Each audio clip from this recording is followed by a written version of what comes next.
দিয়ে কিনেছি বাংলা, কারো দানে পাওয়া নয়। বর্তমানে আমরা যে স্বাধীন দেশে বাস করছি, এই দেশের স্বাধীনতা অর্জন করতে কিন্তু অনেক মানুষের অনেক ত্যাগ করতে হয়েছে। প্রিয় দর্শক, সবাইকে স্বাগত জানাচ্ছি আপনাদেরই প্রিয় অনুষ্ঠান দীপ্ত কৃষিতে। এই মুহূর্তে আমরা আছি চট্টগ্রামের হাটহাজারীর বাগানবাড়ি এলাকায়, এবং মুক্তিযুদ্ধ নিয়ে এবং দেশ নিয়ে কিছু কথা বললাম, তারও কিন্তু কারণ রয়েছে। আজ আমরা যার সঙ্গে কথা বলবো, তিনি যদিও বর্তমানে একজন ফল চাষি, কিন্তু তারও চেয়ে বড় পরিচয় তিনি একজন বীর মুক্তিযোদ্ধা এবং তিনি একজন বীর প্রতীক। আজ আমরা কথা বলবো মোহাম্মদ খুরশেদ আলম বীর প্রতীক স্যারের সঙ্গে, যিনি বর্তমানে ফল চাষ করছেন। আর পুরো অনুষ্ঠান জুড়ে আপনাদের সঙ্গেই থাকবো আমি তন্নি। তো চলুন যাওয়া যাক। সুন্দর করে মালচিংটা দিয়ে তুমি মালচিংটা দেওয়ার পরে তারপর পানিতে যাবার ব্যবস্থা করবা। আসসালামু আলাইকুম। ওয়ালাইকুম আসসালাম। কেমন আছেন? আছি আলহামদুলিল্লাহ। আপনি কেমন আছেন? জি, আমিও খুব ভালো আছি। স্যার, আমি দীপ্ত কৃষি থেকে এসেছি। এই যে আপনি ফলের বাগান করছেন, কৃষি কাজ করছেন এবং আরও কি কি করছেন সেই সম্পর্কে একটু কথা বলবো আপনার সঙ্গে। আপনার কি সময় হবে? ইনশাআল্লাহ আপনার সাথে সময় দিতে পারবো। স্যার, আপনি একজন চাষি, তার চেয়ে অনেক বড় পরিচয় কিন্তু আপনার আছে। আপনি একজন বীর মুক্তিযোদ্ধা এবং আপনি একজন বীর প্রতীক। তো এই যে যখন বাংলাদেশ ছিল না, তখন থেকে দেশের প্রতি এই যে আপনাদের ত্যাগ, তিতিক্ষা, এত কঠোর পরিশ্রম, এবং বাংলাদেশ হওয়ার পরে এখনও যে আপনি মাটিকে নিয়েই কাজ করে যাচ্ছেন, দেশ মা মাটিকে ভালোবেসে এই যে কৃষি কাজের সঙ্গে জড়িত আছেন, শুরুটা কিভাবে হয়েছিল স্যার, সেটা একটু শুনবো। আপনি যে প্রশ্নটা করছেন খুবই একটা সুন্দর প্রশ্ন করছেন। এটা এই যে আমার পরিচয় মুক্তিযোদ্ধা, আমি মুক্তিযোদ্ধা কীভাবে হলাম, কেন হলাম? আসলে যারা মুক্তিযুদ্ধে গেছে প্রত্যেকের মনে আমি মনে করি যে তাদের দেশপ্রেম ছিল, তার ভাষার প্রতি তার একটা খুব গভীর ভালোবাসা ছিল, যার জন্য সে মুক্তিযুদ্ধে যেতে তার মনে কোনো দ্বিধা হয় না, সে স্বইচ্ছায় মুক্তিযুদ্ধে গেছে। 7.5 কোটি বাঙালি, তখন 7.5 কোটি বাঙালির মধ্যে 1 কোটি শরণার্থী, 1 কোটি শরণার্থী 3 লক্ষ মুক্তিযোদ্ধা, সর্বশেষ 3 লক্ষ মুক্তিযোদ্ধা। তাহলে 7.5 কোটির মধ্যে একমাত্র 3 লক্ষ মুক্তিযোদ্ধাই তারা সবচেয়ে বেশি ভাগ্যবান, যারা দেশের জাতির ভাষার পতাকা আনার জন্য নিজের জীবনকে উৎসর্গ করতে পেরেছে। তারা, আমি মনে করি তারা সবাই ধন্য, আমি নিজেও ধন্য। রক্ত যখন দিয়েছি, রক্ত আরো দেব, এই দেশের মানুষকে মুক্ত করে ছাড়বো ইনশাআল্লাহ।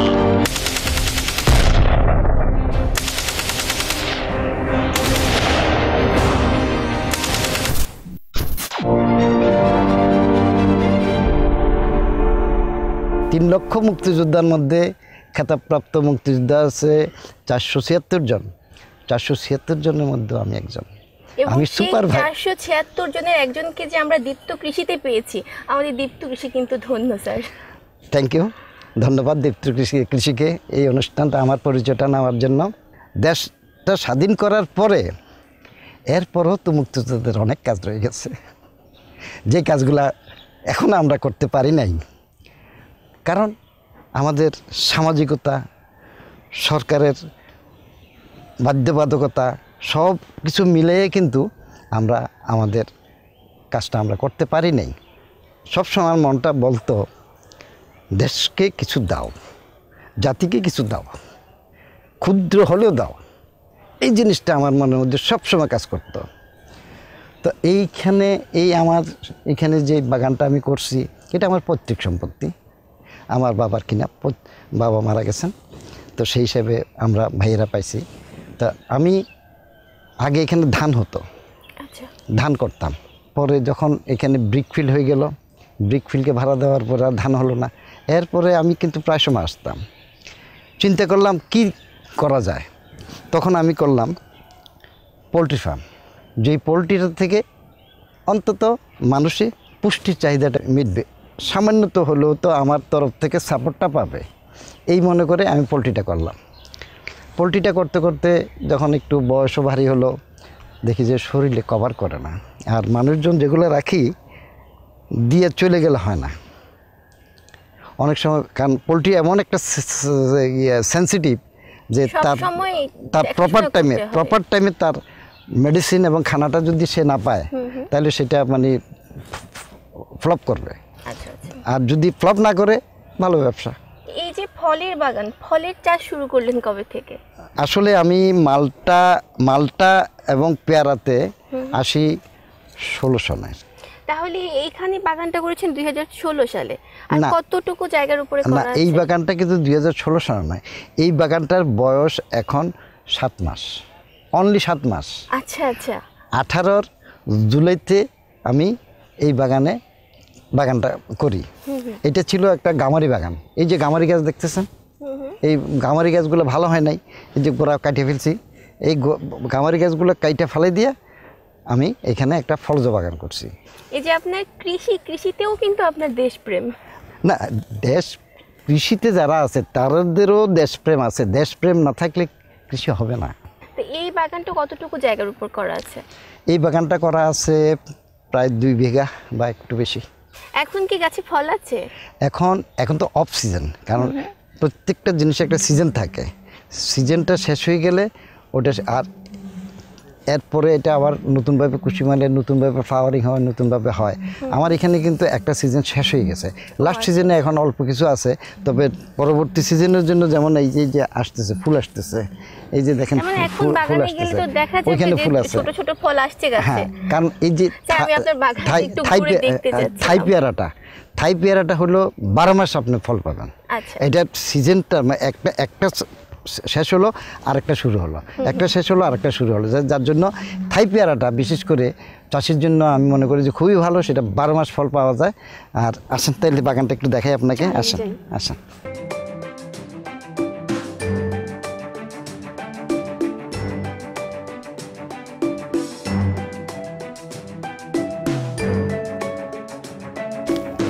স্যার চলুন।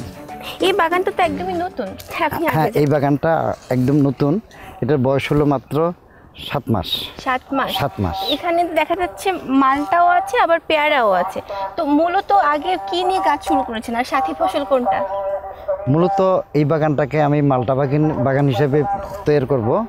এবং মালটার যেহেতু দূরত্ব অনেক দূরে, আমার জায়গাটা খালি পড়ে থাকবে। সেই খালি জায়গাটা যে পড়ে থাকার চেয়ে আমি চিন্তা করলাম যে এখান থেকে যদি সাথী ফসল একটা কিছু নিতে পারি সেটা আমার জন্য ভালো হবে।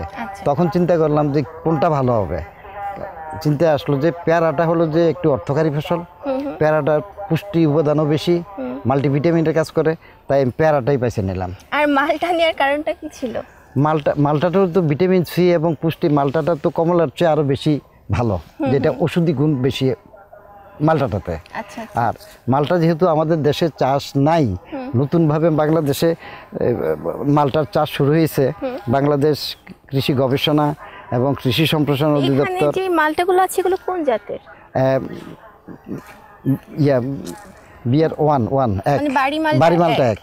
আচ্ছা আচ্ছা। এবং এই মালটার কিন্তু একটা বৈশিষ্ট্য আছে, একদম ফলের নিচের দিকে একটা গোল চিহ্ন থাকে, পয়সার মতো একটা চিহ্ন থাকে। হ্যাঁ, আমি দেখাবো, এখানে 2-4টা করা আছে, এখানে আপনাকে দেখাবো। এটা বাড়ি মালটা কিনা দেখবেন। এই গাছের যে ফলের অবস্থা, এটা কিন্তু একদমই অবিশ্বাস্য। এত ছোট গাছে, এত কম বয়সের গাছে থোকায় থোকায় পেয়ারা ধরে আছে। এই ক্ষেত্রে থেকে হারভেস্টিং হয়ে গেছে, পেয়ারা পাড়া হয়ে গেছে, পেয়ারা পাড়াও হয়ে গেছে। আচ্ছা। এখানে যেগুলো আছে এগুলো একটু ছোট ছিল, এগুলো বাতি হওয়ার জন্য রাখা হয়েছে আর কি। যেমন এই গাছটাতে আপনার এই পেয়ারা সব দিক থেকে কিন্তু হয়ে আছে, এবং ছোট গাছের তুলনায় বেশ ভালো ফলন এসেছে। ওই গাছটাতে আপনার বেশ বড় বড় আছে, এই গাছটাতে আরো আছে। আপনি মাটিটা কিভাবে প্রস্তুত করে নিয়েছেন? হ্যাঁ, আমি ওইটাই বলতেছি। এই যে চারাটা লাগানোর আগে আমি 1.5 ফুট বাই 1.5 ফুট গর্ত করছি 1 ফুট নিচে। আচ্ছা আচ্ছা। এবং ওইখান থেকে মাটি যেটা ছিল পুরো মাটিটাকে বাইরে নিয়ে আসছি। আচ্ছা। বাইরে আনার পর ওই মাটিটার সাথে যতটুক মাটি ততটুক গোবর সার অথবা যে কোনো জৈব সার মিক্সড, যতটুক মাটি ততটুক জৈব সার। আচ্ছা আচ্ছা। মানে 1 অনুপাত 1-এ। হ্যাঁ, 1 অনুপাত 1-এ জৈব সার। তার সাথে আমি টিএসপি, পটাশ এবং সালফেট, এগুলা মিক্সড ধরেন 150 গ্রাম 100 গ্রাম বা 100 গ্রাম, 1 মুঠিতে যা ধরে, হ্যাঁ, মাটির সাথে মিক্স করে মাটিটা রেখে দিচ্ছি। এইভাবে কতদিন রেখে দিতে হয়? 7 দিন। 7 দিন আনাপ। ঠিক আছে। অনেকে 15 দিন বলে, অনেকে 20 দিন বলে, কিন্তু আমি দেখলাম যে 7 দিন আনাপ।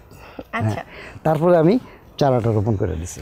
তো স্যার এই যে আপনি মাটি প্রস্তুত করলেন, চারাটা লাগালেন, সেটা কোন সিজনে হলে বেশি ভালো হয়? অনেকে বলে বর্ষার সিজন, কিন্তু আমি বলি চারা 12 মাস যে কোনো সময়ে লাগানো যায়, আচ্ছা যদি সেচ ব্যবস্থা থাকে। আচ্ছা। মেইন হলো যে সেচ ব্যবস্থা। কারণ এই চারাগুলো যখন লাগাইছি তখন কিন্তু সিজন আউট জুলাই মাস। আচ্ছা আচ্ছা। জুলাই মাসে সিজন আউট, আনসিজনে। তো আনসিজনে লাগানোর পরে এগুলো, এই যে পানির লাইনটা দেখতেছেন, হ্যাঁ, এই পানির লাইনটা আমার ওইখানে ডিপ টিউবওয়েল আছে। আচ্ছা।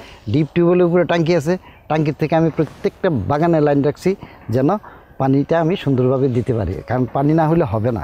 স্যার আপনার তো এখানে আমরা দেখলাম পেয়ারা এবং মালটা, আপনি এর পাশাপাশি কি আরো কিছু করছেন? এর পাশাপাশি আমার মুরগি আছে। মুরগি আছে? হ্যাঁ। তো মুরগির খামারে ড্রাগন গেলে আছে। দেখা যাবে এখন? দেখা যাবে। তো চলেন আমরা মুরগির খামারটা চলেন। ঘুরে আসি। চলো।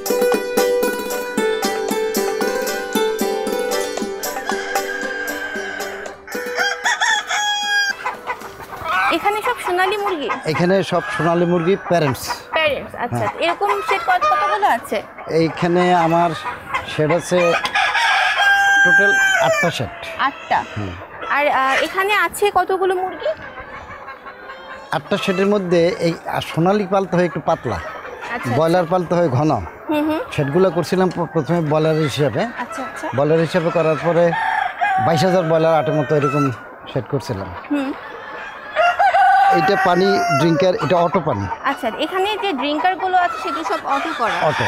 স্যার এখানে যে প্যারেন্ট স্টক আছে, প্যারেন্ট যে সোনালী মুরগিগুলো আছে, আপনার এগুলো কোন বয়সে কিনে নিয়ে আসেন? আমরা তো ওই এগুলো একদিনের বাচ্চা। একদিনের বাচ্চা? একদিনের বাচ্চা। আর এখন এদের বয়স কত বর্তমানে? এখন এদের বয়স 1.5 বছরের উপরে হয়েছে। 1.5 বছরের বেশি। আপনার যে বললেন যে আরো শেড আছে, সবখানেই কি এরকম প্যারেন্ট স্টক রাখা? এখন বর্তমানে এখানে আছে প্যারেন্টস, আরেকটা শেডের মধ্যে আছে ব্রয়লার। আচ্ছা আচ্ছা। এই যে আপনার ফলের বাগান দেখলাম, এখানে আবার মুরগি পালন করছেন, এখানে প্যারেন্ট স্টকে মেল ফিমেল কি অনুপাতে রাখতে হয় ভালো ডিমের জন্য, ফার্টিলিটিটা ভালো থাকে সেই জন্য? 10টা মুরগির সাথে একটা মোরগ, আচ্ছা। ওই রেশিওতে মোরগগুলো দেওয়া হয়েছে। তাহলে একদিন বয়সের বাচ্চা না, এখন তো এদের বয়স 1.5 বছর, 1.5 বছর। কিন্তু যেগুলো মাংসের জন্য বিক্রি করা হয় সেগুলো কত বয়সের? মাংসের জন্য যেগুলো বিক্রি করা হয় সেগুলি সোনালিটা বিক্রি করা হয় 3 মাসের মধ্যে বিক্রি করা হয়। আর যেটা ব্রয়লারটা আগে বিক্রি করা হয়তো 28, 29, 33 দিনে, এখন কিন্তু 21-22 দিনেও কিন্তু ব্রয়লার সাইজ হয়ে যায়। আচ্ছা আচ্ছা। স্যার আপনারা যখন এই মুরগিগুলো নিয়ে আসেন বাচ্চাগুলো একদিন বয়সে, এরপর থেকে কি কি পরিচর্যা করতে হয়?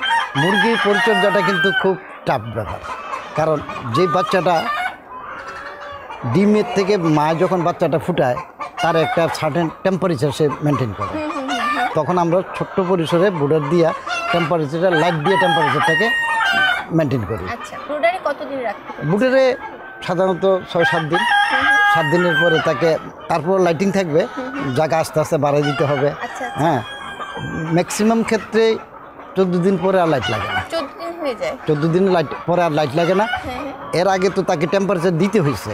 14 দিন পর থেকে তার শরীর থেকে টেম্পারেচার বাইরে হয়, যার জন্য তাকে ওপেন জায়গায় ছেড়ে দিতে হয়। আচ্ছা আচ্ছা। তো এই সময় খাবারটা কি চলছে?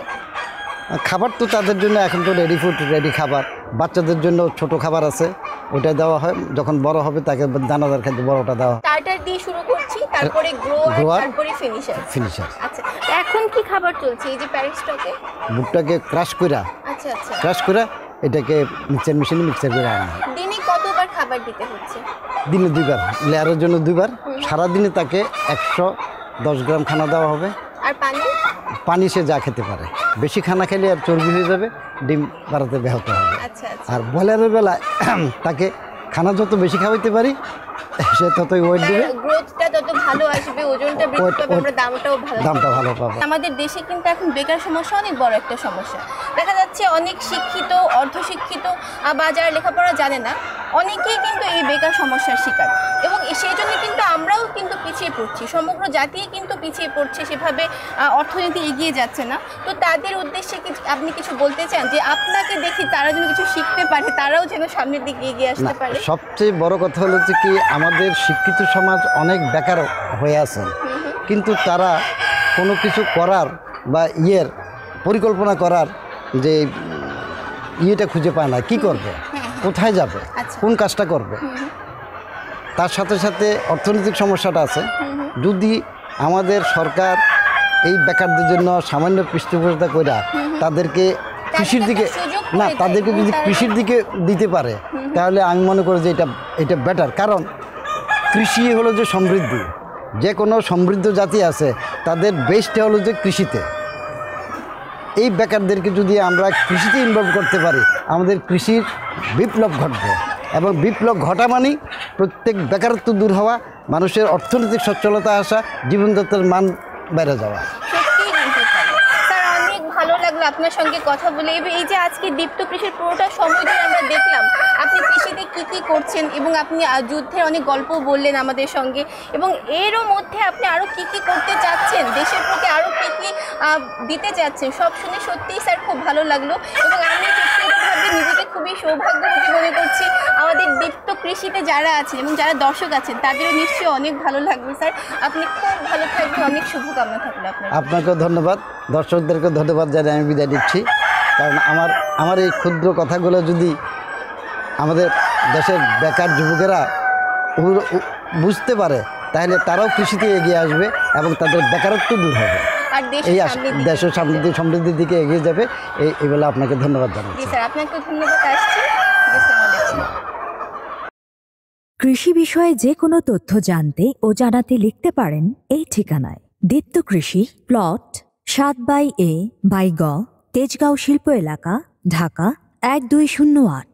আপনারা চাইলে ইমেল করতে পারেন krishi@dipto.tv এই ঠিকানায়, অথবা ফোন করতে পারেন 0178-768-2832 নম্বরে। শুক্রবার ছাড়া প্রতিদিন সকাল 9টা থেকে বিকেল 5টা পর্যন্ত। মা, মাটি, দেশ এবং কৃষি আমাদের বেঁচে থাকার অবিচ্ছেদ্য অনুষঙ্গ। আমি যত বড় শহরেই থাকি না কেন আর যাই করি না কেন, প্রত্যক্ষ বা পরোক্ষভাবে কৃষি কিন্তু আমাদের বাঁচিয়ে রেখেছে। তাই নিজের, দেশের এবং দশের ভালোর জন্য কৃষিকেই কিন্তু আমাদের সমৃদ্ধ করতে হবে। দর্শক, আজ আমরা দেখলাম একজন বীর মুক্তিযোদ্ধার কৃষি জীবনের গল্প। আমাদের অনেক শুভকামনা থাকলো তার প্রতি, এবং একই সঙ্গে সকলের সুস্বাস্থ্য কামনা করে আজকের মতো এখানেই বিদায় নিচ্ছি।